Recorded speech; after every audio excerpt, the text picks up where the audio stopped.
کیا صرف ایک ہبہ کی بنیاد پر ہونے والے انتقال کے ذریعے کسی عورت کو اس کے شرعی اور قانونی وراثتی حق سے محروم کیا جا سکتا ہے؟ اس ویڈیو کو اینڈ تک لازمی دیکھیے گا اور زیادہ سے زیادہ شیئر بھی کیجیے گا، ہو سکتا ہے آپ کے شیئر کرنے کی وجہ سے کسی کا فائدہ ہو جائے۔ سپریم کورٹ آف پاکستان کے جسٹس شاہد بلال حسن کی سربراہی میں 2 رکنی بینچ نے اپنے حالیہ اہم فیصلے CPL نمبر 1103/16 میں اس سوال کا نہایت واضح اور مضبوط جواب دیا ہے۔ یہ مقدمہ ایک ایسے تنازع سے متعلق تھا جس کی بنیاد 1955 کی ایک ہبہ کی بنیاد پر ہونے والے انتقال پر رکھی گئی تھی۔ معاملہ یہ تھا کہ ایک شخص روشن نامی فوت ہوا، جس کے بعد اس کی جائیداد وراثت کے مطابق اس کے قانونی وارثوں میں منتقل ہوئی۔ اسی دوران ایک دوسرا انتقال درج کیا گیا جس میں یہ موقف اختیار کیا گیا کہ روشن کی بیٹیوں نے اپنی وراثتی جائیداد زبانی ہبہ کے ذریعے اپنے بھائیوں کے نام کر دی ہے۔ وقت گزرنے کے ساتھ اس جائیداد پر مزید لین دین بھی ہوتے رہے، ایکسچینج میوٹیشنز بھی ہوئیں اور خاندان کے مرد افراد زمین پر قابض رہے۔ کئی دہائیوں بعد خواتین وارثان نے عدالت سے رجوع کیا اور موقف اختیار کیا کہ ایسا کوئی ہبہ کبھی ہوا ہی نہیں اور انہیں ان کے جائز حق وراثت سے محروم رکھا گیا ہے۔ ٹرائل کورٹ،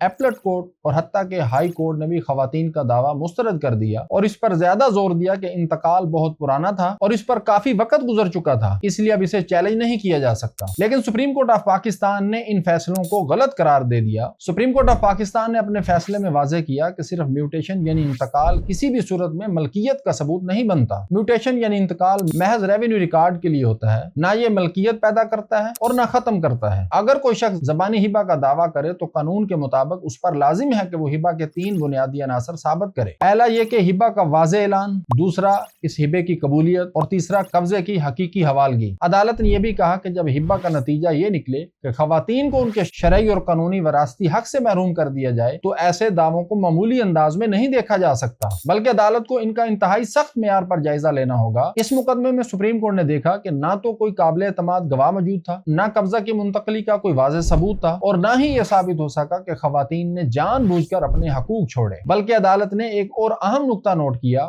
کہ کئی سال تک خواتین کو زمین کی پیداوار میں حصہ دیا جاتا رہا۔ سپریم کورٹ نے کہا کہ اگر واقعی انہوں نے 1955 میں اپنا حق چھوڑ دیا ہوتا تو بعد میں انہیں فصل کا حصہ کیوں دیا جاتا تھا؟ یہ حقیقت خود اس مبینہ ہبہ پر سوالیہ نشان تھی۔ سپریم کورٹ نے ایک اور اہم اصول بھی دہرایا کہ اگر ایک وارث جائیداد پر قبضے میں ہو تو قانون اسے باقی وارثوں کا نمائندہ تصور کرتا ہے جب تک وہ واضح طور پر باقی وارثوں کے حقوق سے انکار نہ کرے۔ اس کا مطلب یہ ہے کہ صرف کسی ایک وارث کا قبضہ دوسرے وارثوں کے حق کو ختم نہیں کرتا۔ آخرکار سپریم کورٹ نے ٹرائل کورٹ، ایپلٹ کورٹ اور ہائی کورٹ کے تمام فیصلے کالعدم قرار دیے۔ 1955 کے ہبہ کی بنیاد پر ہونے والے انتقال نمبر 75 کو غیر قانونی اور بے اثر قرار دیا اور اس بنیاد پر ہونے والے تمام بعد کے انتقالات بھی ختم کر دیے۔ عدالت نے حکم دیا کہ خواتین وارثان کو ان کے قانونی حصے دیے جائیں اور ریونیو ریکارڈ کو درست کیا جائے۔ سپریم کورٹ نے آخر میں ایک نہایت اہم اصول بیان کیا کہ وراثت کسی مرد کی مرضی، خاندانی رسم یا سماجی دباؤ کا معاملہ نہیں، بلکہ عورت کا شرعی، قانونی اور آئینی حق ہے جو اس کے مورث کی وفات کے ساتھ ہی اس میں منتقل ہو جاتا ہے۔